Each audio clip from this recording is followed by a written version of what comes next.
8장 1절부터 22절 마지막 절까지 우리 보도록 하겠습니다.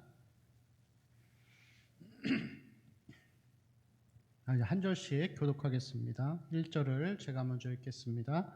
하나님이 노아와 그와 함께 방주에 있는 모든 들짐승과 가축을 기억하사 하나님이 바람을 땅 위에 불게 하심에 물이 줄어들었고 하늘의 창문이 닫히고 하늘에서 비가 그치매 물이 땅에서 물러가고 점점 물러가서 150일 후에 줄어들고 일곱째 달 곧 그 달 11의 날에 방주가 아라랏 산에 머물렀으며 물이 점점 줄어들어 열째 달 곧 그 달 초하룻날에 산들의 봉우리가 보였더라.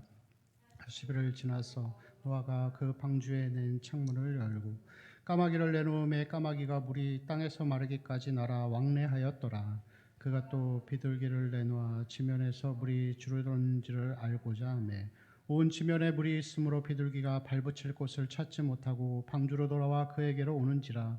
그가 손을 내밀어 방주 안 자기에게로 받아들이고 또 7일을 기다려 다시 비둘기를 방주에서 내놓음에 저녁 때에 비둘기가 그에게로 돌아왔는데 그 입에 감나무 새 잎사귀가 있는지라. 이에 노아가 땅에 물이 줄어든 줄을 알았으며 또 7일을 기다려 비둘기를 내놓음에 다시는 그에게로 돌아오지 아니하였더라.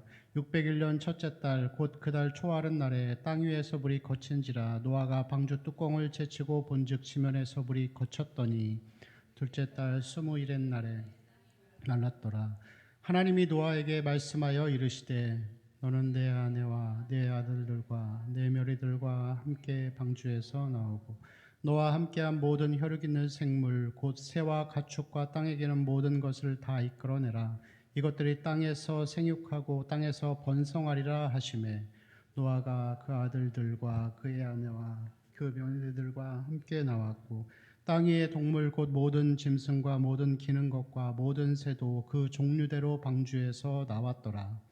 노아가 여호와께 제단을 쌓고 모든 정결한 짐승과 모든 정결한 새 중에서 제물을 취하여 번제로 제단에 드렸더니 여호와께서 그 향기를 받으시고 그 중심에 이르시되 내가 다시는 사람으로 말미암아 땅을 저주하지 아니하리니 이는 사람의 마음이 계획하는 바가 어려서부터 악함이라.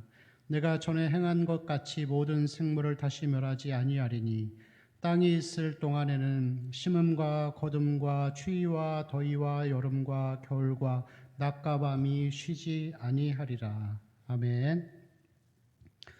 이 8장 창세기 8장의 말씀은 이제 홍수 심판이 진행된 이후에 물이 줄어드는 그런 과정들을 우리에게 보여주고 있습니다. 자, 3절을 한번 보실까요?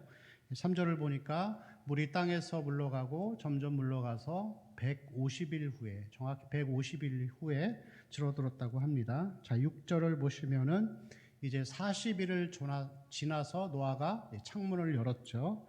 자, 그리고 그 다음에 까마귀와 비둘기를 보내죠. 그리고 10절을 보실까요? 10절에 보면 또 7일을 기다려 다시 비둘기를 내놓죠. 자, 12절에도 보시면은 또 7일을 기다려서 비둘기를 또 내놓는데 오지 않습니다. 자, 13절을 보실까요? 601년 첫째 달 날짜가 정확하게 그렇게 기록되어 있습니다. 자, 14절도 마지막으로 보실까요? 자, 둘째 달 21의 날에 땅이 말랐더라. 2월 27일에 땅이 말랐더라라고 하면서 이 오늘 본문의 말씀이 이 사실들을 정확하게 날짜까지 해서 기록하고 있습니다. 근데 이 8장 전체의 내용을 보면서 그 내용들을 아주 상세하게 날짜까지 기록하는 이유는 뭐냐면은 이 성경이 하나님의 말씀이면서 동시에 역사적인 사실을 기록한 역사책이라는 그 의미를 담고 있습니다. 그래서 이 성경은 하나님의 말씀이면서 역사책이기 때문에 이 내용은 역사적인 사실입니다. 그러면은 역사의 주인이셨던 하나님이 그때 일하셨던 방식으로 지금도 우리에게 일하시고 우리에게 이 말씀은 동일하게 적용되어지는 것을 볼 수가 있습니다. 자, 특별히 오늘 말씀 가운데 1절을 한 번 더 같이 읽겠습니다. 1절입니다. 시작. 하나님이 노아와 그와 함께 방주에 있는 모든 들짐승과 가축을 기억하사 하나님이 바람을 땅 위에 불게 하심에 물이 줄어들었죠.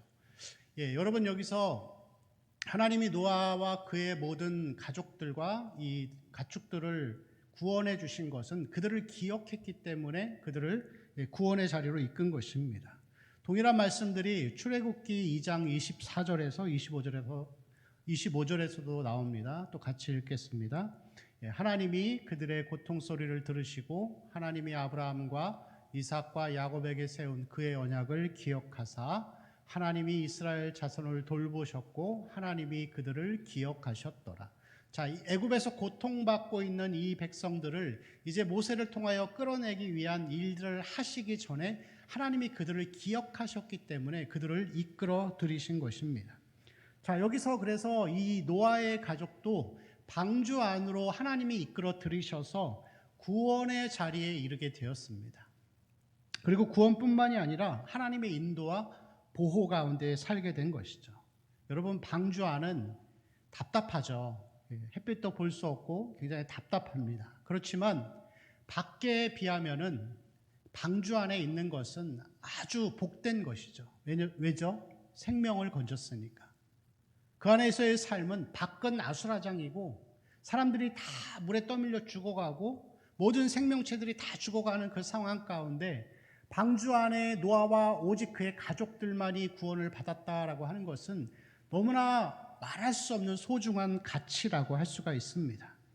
성경은 우리에게 계속해서 말씀하시기를 하나님이 은혜로 우리를 기억하시고 은혜로 구원하시고 또 우리를 인도하시고 함께 하신다라는 그런 내용들을 계속해서 보여주고 있습니다. 또 우리 말씀을 같이 읽어볼까요? 출애굽기 19장 4절 말씀입니다. 내가 애굽 사람에게 어떻게 행하였음과 내가 어떻게 독수리 날개로 너희를 업어 내게로 인도하였음을 너희가 보았느니라. 자, 하나님이 애굽에서 고통받는 사람들을 구원하실 때 그 모습이 마치 독수리 날개로 내가 너희를 업어서 구원했다, 그렇게 표현하고 있습니다. 빌립보서 1장 7절 말씀에도 같이 읽어볼까요? 시작. 내가 너희 무리를 위하여 이와 같이 생각하는 것이 마땅하니 이는 너희가 내 마음에 있음이며 나의 매임과 복음을 변명함과 확정함에 너희가 다 나와 함께 은혜에 참여한 자가 됨이라. 하나님의 은혜에 참여한 자가 되었습니다. 아모스서 3장 2절 말씀도 같이 읽어볼까요? 내가 땅의 모든 족속 가운데 너희만을 알았다고 하면서 하나님의 백성들을 사랑하시는 것을 보여주고 있습니다. 자, 마지막으로 히브리서 1장 14절 말씀 같이 읽을까요? 모든 천사들은 섬기는 영으로서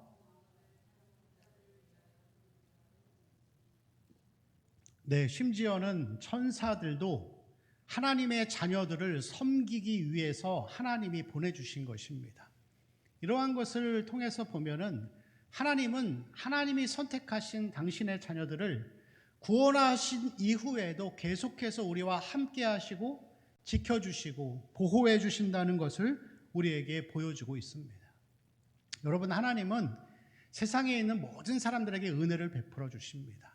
그래서 하나님을 모르는 불신자들도 공기도 마실 수 있고 햇볕도 쬐 수 있죠. 근데 거기까지만입니다. 하나님이 실제적으로 삶 가운데 들어오셔서 인격적으로 보호하시고 동행하시고 함께 걸어가시는 것은 하나님의 선택을 받은 하나님의 자녀들만이 가능한 것입니다. 여러분, 그래서 우리는 매일의 삶에서 하나님의 그 인도하심을 우리가 늘 경험하며 살아가는 삶이 되어야 할 줄로 믿습니다. 여러분, 하나님은 자기 자식이 아니면 관심이 없으세요.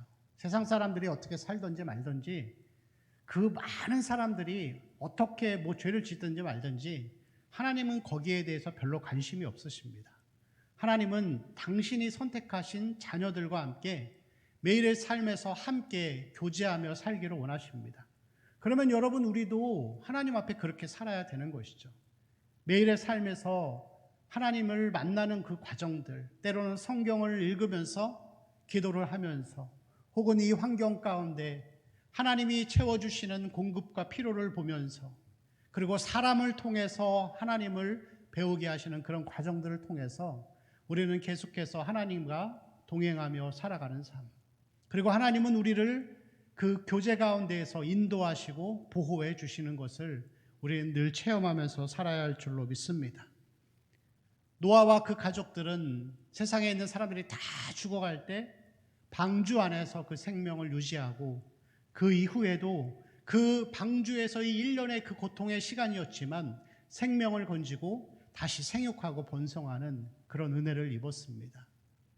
우리 성도들의 모든 삶들이 세상의 상황이 어떠하든지 간에, 심판의 때이든지 아니든지 간에 하나님의 인도와 보호 가운데 하나님이 지켜주시고 함께하여 주실 줄로 믿습니다. 자, 우리 20절 말씀, 8장 20절 말씀 한번 같이 읽겠습니다. 시작. 노아가 여호와께 제단을 쌓고 모든 정결한 짐승과 모든 정결한 새 중에서 제물을 취하여 번제로 제단에 드렸더니. 자, 노아가 이제 1년여의 이 방주 안에서의 생활을 마치고 땅이 다 마르고 난 다음에 나와서 가장 먼저 한 일이 뭐죠? 하나님께 번제 제사를 드린 거예요. 여러분, 왜 그랬을까요? 상황적으로 보면은 1년이 남짓한 이 시간 동안의 방주 안에서의 생활은 생명을 유지했지만 바깥의 상황을 보면은 불안하고 고통스러울 수밖에 없었을 거예요. 다 죽었어요, 다. 근데 여러분, 배 타보셨나요? 이 방주의 크기가 약 120m 정도 됩니다. 저희 장인 장모님이 섬에 사시는데 제가 그 섬에 한 2번 정도 가본 적이 있었어요. 근데 파도가 잔잔하면은 아무 문제가 없는데, 한 번은 섬에서 나오는데 파도가 얼마나 세게 치는지 배가 약간 이렇게 조금 과장을 더해서 직각으로 서더라고요. 섰다 내렸다 하는데, 야, 진짜 이러다 내 죽는구나, 정말 죽겠구나라는 생각이 들 정도로 그렇게 4시간, 5시간을 끔찍하게 배를 타고 온 시간들이 있었습니다. 노아는 더 그랬겠죠. 언제 어디서 산 같은 데 부딪힐지는 않을까, 아니면은 배가 전복되지는 않을까. 그 놀라운 그 파도의 그 가운데에서 그가 그 끔찍한 상황들을 보면서 무엇을 생각했을까요? 아, 하나님의 공의는 정말 무서운 것이구나. 하나님은 사랑이시지만 하나님의 공의는 너무나도, 이 거룩함은 너무나도 중요한 것이구나라고 생각했을 것입니다. 그리고 그 가운데에서 이 노아는 그 하나님의 거룩하심과 공의로우심을 보면서 나와서 바로 하나님 앞에 번제를 드리고 자기의 죄를 회개하고 고백하는 이 정결의 의식을 드렸던 것입니다. 여러분, 이 노아의 모습은 번제를 드리는 것뿐만이 아니라 이 방주 안에서의 모습도 비슷한 모습을 보여주고 있습니다. 우리 10절 말씀 같이 한번 읽어보겠습니다. 시작. 또 7일을 기다려 다시 비둘기를 방주에서 내놓음에. 그 다음 12절이요. 또 7일을 기다려 비둘기를 내놓음에 다시는 그에게로 돌아오지 아니하였더라. 자, 비둘기를 내놓는 시간의 텀이 어떻게 되죠? 7일이죠. 7일. 노아는 이 방주 안에 있는 그 기간 동안에도 7일 안식일을 거룩하고 구별되게 지키는 삶을 살았던 것을 볼 수가 있습니다. 그럼 여러분, 잘 생각해 보세요. 방주 안에 있는 노아가 하나님의 인도와 보호와 공급 안에 살 수 있었던 하나의 조건은 무엇이죠? 거룩한 삶을 살았기 때문에 하나님의 인도와 보호가 있었던 거죠. 여러분, 방주는 뭐죠? 예수 그리스도이죠. 그리스도 안에서 의롭다 함을 받은 자들만이 하나님의 인도와 보호 가운데 사는 거예요. 여러분, 다시 말하면 하나님의 인도와 보호, 하나님의 인도와 보호는 자기 마음대로 막 사는 사람들이 받는 게 아니라 하나님 안에서 안식일을 거룩하게 지키고 번제를 드리면서 거룩하게 살려고 하는 자들에게 하나님의 인도와 보호가 함께 있는 것입니다. 그래서 여러분, 하나님의 인도와 보호가 하나님의 사랑이라고 한다면은 하나님의 거룩하심, 하나님의 공의가, 이 사랑과 공의는 함께 가는 것이에요. 하나님의 사랑을 느끼죠. 하나님이 인도하시고 고난도 해결해 주시고 어려움도 해결해 주시는 그 하나님의 삶에서 인격적으로 누리면서 살기 위해서는 하나님 앞에서 우리가 거룩한 삶을 살아야 되는 거예요. 하나님이 우리를 사랑하신다고 하면 우리도 하나님을 사랑해야 돼요. 그 사랑은 하나님 앞에 거룩하게 사는 정결한 삶을 통해서 이 사랑이 서로 조화가 되고 소통이 되는 것이라고 할 수 있습니다. 그것을 여러분 하나님과 인격적으로 교제한다라고 이야기를 하는 것입니다. 역대하 16장 9절 말씀 가운데 같이 읽어볼까요? 시작. 여호와의 눈은 온 땅을 두루 감찰하사 전심으로 자기에게 행하는 자들을 위하여 능력을 베푸시나니 이 일은 왕이 망령되이 행하였은즉 이후부터는 왕에게 전쟁이 있으리이다 하며, 하나님이 아사에게 하신 말씀입니다. 아사 왕에게 하나님은 전심으로 자기에게 향하는 자들을 위하여 능력을 베푸신다는 것이죠. 자기 마음대로 사는 사람이 아니라 전심을 다하여 하나님을 사랑하고 거룩하게 사는 자들에게 하나님이 함께 하신다라는 것을 보여주고 있습니다. 여러분, 이 거룩한 삶이라고 하는 것은 우리 신앙생활에서 아주 굉장히 중요한 이 부분을 차지하고 있습니다. 오늘 말씀 가운데 보세요. 하나님이 홍수 심판을 왜 일으키시죠? 세상의 죄악이 관영해서. 그럼 여러분, 하나님이 만드신 이 지구, 이 세상 전체가 얼마나 여러분 넓고 광활하고 그 가운데 얼마나 많은 사람들이 살았었겠어요. 얼마나 많은 동식물들이 있었겠어요. 근데 여러분, 그 많은 사람들도 하나님 다 죽게 하시고 단 노아의 가족 단 8명만 살았어요. 그래도 하나님은 이게 아쉬우실 게 없는 거예요. 여러분, 우리가 물질의 개념을 가지고 돈의 개념을 우선으로 여기면서 살면은 안타까운 거죠. 아까운 거죠. 근데 하나님은 그런 거에 대한, 눈에 보이는 것에 대한 관심이 별로 없으세요. 다 죽어도, 다 심판받아도 이 몇 사람이 구원받는 게 더 중요한 거예요. 여러분, 세상이 죄악 가운데 막 살아도, 사람들이 그렇게 살아도 하나님은 거룩하게 살고자 하는 극소수의 사람들을 사랑하시고 그들 때문에 하나님이 우리에게서 심판을 멀리하시고 함께 하시는 것이라고 할 수가 있습니다. 고린도전서 6장 11절 말씀 우리 또 같이 읽어보겠습니다. 시작. 너희 중에 이와 같은 자들이 있더니 주 예수 그리스도의 이름과 우리 하나님의 성령 안에서 씻음과 거룩함과 의롭다 하심을 받았느니라. 자, 사도 바울이 고린도 교회에게 쓴 편지인데 여기에서 씻음 다음에 거룩함과 의로우심입니다. 그런데 여러분, 먼저는 의로움이 먼저 나와야 돼요. 의롭다 한 자가 거룩하게 사는 거잖아요. 근데 여러분, 왜 바꾸죠? 왜 순서를 바꿔서 사도 바울이 이야기를 하죠? 이 고린도 교회, 도덕적인 죄를 짓고 있는 고린도 교회를 향하여서 거룩한 삶을 강조하기 위해서 먼저 순서를 놓은 거예요. 자, 그 다음에 고린도전서 1장 30절 말씀 또 읽겠습니다. 시작. 너희는 하나님으로부터 나서 그리스도 예수 안에 있고 예수는 하나님으로부터 나와서 우리에게 지혜와 의로움과 거룩함과 구원함이 되셨으니. 자, 의로움과 거룩함, 구원함, 이게 원래 순서예요. 의롭다 하신 자가 거룩하게 살고 거룩하게 사는 자가 구원함, 마지막 구원을 받는 거예요. 그래서 성경은 구원을 3가지로 표현합니다. 과거 구원, 현재 구원, 미래 구원, 칭의적 구원, 성화적 구원, 그 다음에 영화적 구원을 얘기하는데, 구원을 3가지로 표현하는 거는 신학자들이 그냥 자기의 편의들을 위해서 설명을 잘하기 위해 한 걸 구분했을 뿐이지 이 3가지는 끊어질 수가 없어요. 그래서 여러분, 하나님 앞에 의롭게 된 자들은, 구원받은 사람들은 거룩한 삶을 살아가야 되는 거예요. 그게 여러분 구원의 증거예요. 열매입니다, 그게. 여러분, 그래서 이러한 거룩한 삶을 산다라고 하는 것은 예수 그리스도 안에서 사는 거예요. 방주 안에서 번제를 드리면서 사는 거예요.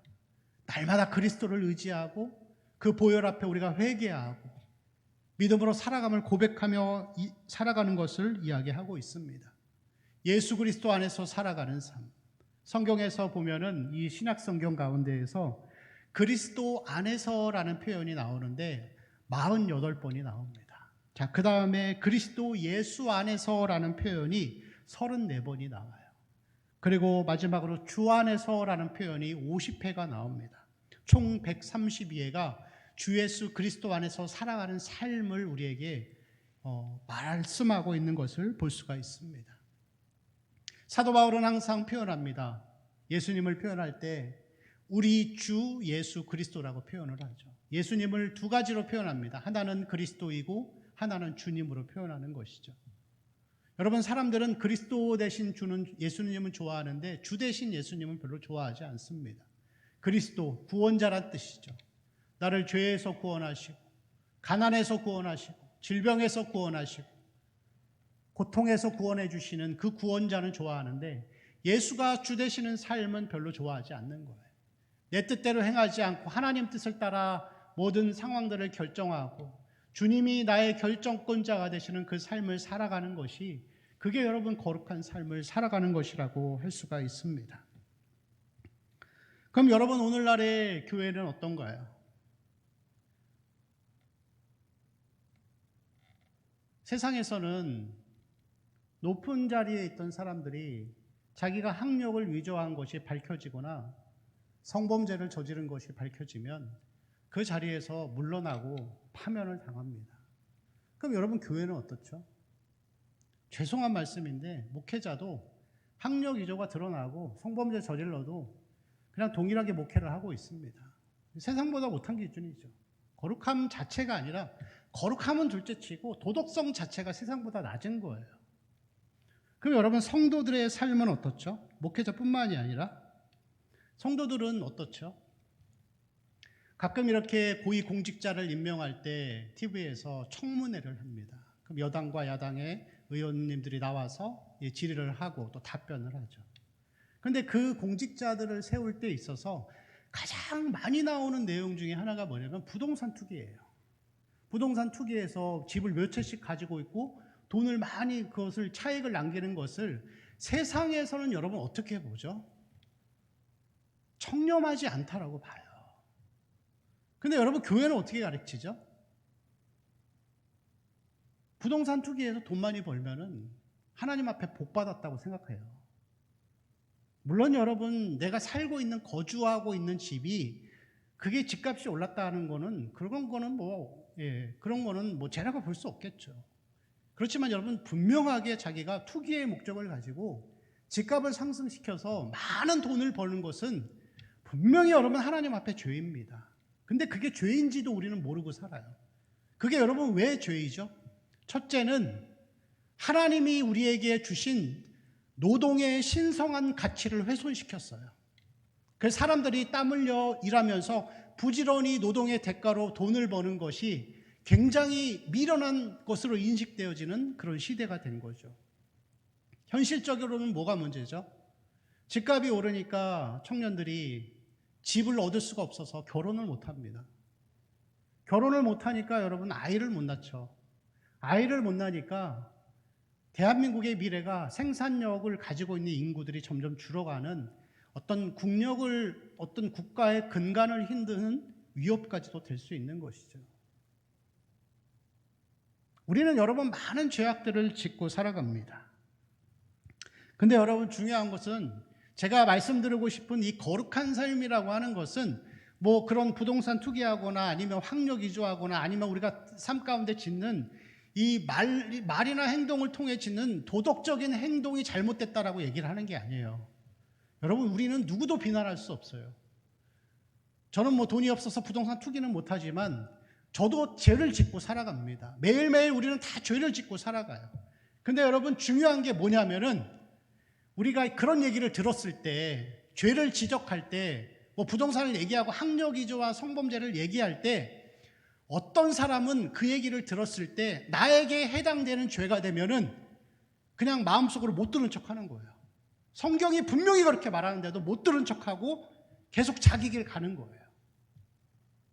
그럼 여러분, 그렇게 자기 길 가다가 나중에 지옥 가는 거예요.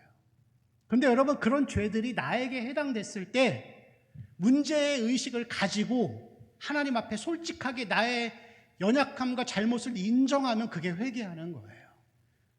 여러분, 그게 거룩한 삶을 산다고 이야기를 하는 거예요. 어떤 사람이 거룩하신 하나님 앞에서 완전한 행동을 행하면서 살 수 있을까요? 아무도 못 그럽니다. 우린 다 죄성이 있으니까요. 그렇지만 여러분, 거룩하게 산다라고 하는 것은 도덕적인 완전함이 아니라 마음의 자세를 이야기를 하는 거예요. 도덕적인 행동만 옳으면은 바리새인들도 다 거룩한 사람들이죠. 행동도 다 옳았습니다. 마음이 문제였지. 우리는 다 죄악으로 죄악 가운데 살아갑니다. 그렇지만 이 죄에 대한 이야기를 들을 때 그것이 마음이 불편하고 못 들은 척하고 계속 자기 길 가는 거면은 그 불신자의 삶을 사는 거죠. 그러나 거기에 대한 문제의식을 가지고 우리가 그리스도 앞에 번제를 드리는 삶을 살아가면 그것이 여러분 거룩한 삶이라고 할 수가 있습니다. 여러분, 우리는 끊임없이 우리의 삶은, 우리의 마음은 예수가 주 되시는 삶이 아니라 내가 주인 되어서 내 뜻대로 하면서 살고자 하는 마음들이 있습니다. 우리가 하나님 앞에 가는 그날까지 믿는 자들도 여전히 믿는 우리들도 계속 내 판단과 생각을 따라서 그런 마음의 자세를 가지고 살아가려고 하는 그런 마음들이 있습니다. 그래서 여러분, 우리에게는 그 마음 가운데에서 항상 노아가 그랬듯이 방주에서 나와서 가장 먼저 번제를 드리는 삶을 살아가야 하는 것이죠. 매일매일 여러분, 우리는 십자가 앞에 우리를 내려놓고 하나님을 의지하는 삶이 되어야 하는 거예요. 여러분, 하나님이 우리에게 원하시는 것은 완벽한 삶이 아니에요. 누가 완벽합니까? 성범죄를 저지르는 거나 거짓말을 하는 거나 하나님 앞에서는 다 똑같아요. 중요한 것은 우리가 번제단을 드리는 거예요. 하나님 앞에 우리의 부족함을 인식하고 나는 하나님 없이는 살 수 없습니다. 예수 그리스도의 보혈 없이는 절대로 하루하루도 하나님 살아갈 수 없습니다. 그런 마음의 자세를 이야기하는 것입니다. 그래서 예수님이 산상수훈에서 말씀을 시작하면서 말씀하시죠. 심령이 가난한 자는 복이 있나니. 우리는 마음의 심령의 가난함이 아니라 우리의 마음을 가난해서 비워진 삶이 아니라 자꾸 죄악으로 채우려는 삶을 살아갑니다. 분노로 채우고 거짓말로 채우고 음욕으로 채우고 여러 가지 죄악들과 돈에 대한 욕심들로 우리는 채워갑니다. 그렇지만 그 가운데에서 우리는 채우고 싶지 않아도 채워져 가는 우리의 연약함들을 바라보면서 하나님 앞에 어떻게 해야 되죠? 애통하는 거예요. 애통하는 자는 복이 있나니. 그래서 여러분, 심령이 가난한 자 다음에 애통하는 자의 복이 나오는 것입니다. 여러분, 우리 자신을 바라보면, 이 한국교회를 바라보면 애통하는 마음이 들지 않습니까? 거룩의 의미도 사라져버렸고 거룩이 뭔지도 모르고, 아니 죄가 뭔지도 모르는 이러한 상황 가운데 우리의 마음이 계속해서 하나님 앞에 바르게 살고 싶어도, 예수 앞에 살고 싶어도 음욕으로 채워지고 분노로 채워진 우리 자신을 바라보면서 여러분, 애통하는 마음이 들지 않습니까? 그런 마음이 있는 것이 여러분 거룩한 삶을 살아가는 삶이라고 할 수가 있습니다. 이러한 거룩한 삶은 우리가 하나님 앞에 구원받은 자로서 마땅히 살아야 될 성도의 의무입니다. 거룩한 부담입니다. 그렇지만 여러분, 우리가 거룩한 삶을 살아가고자 하는 것은 하나님을 사랑하기 때문에 행하는 것입니다. 하나님이 우리를 사랑하셔서 우리를 인도하고 보호해 주시면 우리도 하나님을 사랑하는 마음으로 그 사랑을 거룩함으로 표현하며 살아가야 할 줄로 믿습니다. 빌립보서 1장 6절 말씀 같이 읽을까요? 너희 안에서 착한 일을 시작하신 이가 그리스도 예수의 날까지 이루실 줄을 우리는 확신하노라. 우리 안에 착한 일, 거룩한 삶으로 성화되어가는 삶을 살아가는 자들은 그리스도 예수의 날까지 하나님이 인도하시고 보호하시고 함께해 주시는 것을 우리에게 보여주고 있습니다. 주 안에서 살아가는 삶이 되시기를 축원합니다. 그리스도 예수 안에서 살아가는 삶이 되시기를 축원합니다. 나를 위해 죽으신 예수 그리스도, 번제의 희생물, 구원자가 스스로 번제의 희생물로 스스로 죽으신 예수 그리스도를 닮아서 우리도 그리스도와 함께 죽고 또한 그리스도와 함께 살아가는 삶이 되어야 할 줄로 믿습니다. 내가 그리스도와 함께 십자가에 못 박혔나니 그런즉 이제는 내가 사는 것이 아니요 내 안에 계신 예수 그리스도께서 사신 것이라. 여러분, 우리는 구원받은 이후에도 계속 죄를 사랑하고 하나님의 은혜보다도 정욕을 따라 살아가기를 원합니다. 그래서 우리는 매일매일 날마다 죽노라고 고백했던 사도 바울과 같이 번제단에 우리 자신을 드리고 그 십자가 보혈을 의지하며 살아가야 할 줄로 믿습니다. 그런 삶을 사는 자들이 하나님의 인도와 보호 가운데 살아갈 줄로 믿습니다. 여러분, 어려운 이 시기에 하나님의 인도와 보호가 우리 성도들의 삶 가운데 가득하기를 원합니다. 돈을 바라보고 세상을 바라보고 살아갔던 자들은 위기가 닥치면은 그 돈 때문에 고통 가운데 빠져들게 되어 있습니다. 그렇지만 여러분, 이 위기의 시대에, 고통의 시대에 돈이 아니라 거룩을 쫓아 살아가는 사람들은 거룩한 삶이 있기 때문에 세상의 환경과 상관없이 하나님의 보호와 위로가 있을 것입니다. 이 거룩한 삶, 그리고 그 가운데 하나님 주시는 이 인도와 보호하심 가운데에서 우리 하나님의 이 사랑 가운데에서 승리하며 살아가는 우리 모든 동원의 성도들이 되시기를 축원합니다. 기도하겠습니다. 함께 같이 기도하실 때 오늘 하나님이 주신 말씀들을 기억하면서 같이 기도했으면 좋겠습니다. 하나님의 인도와 보호는 자기 마음대로 사는 자에게 오는 것이 아닙니다. 번제단을 드리고 정결한 삶을 살고 나 자신이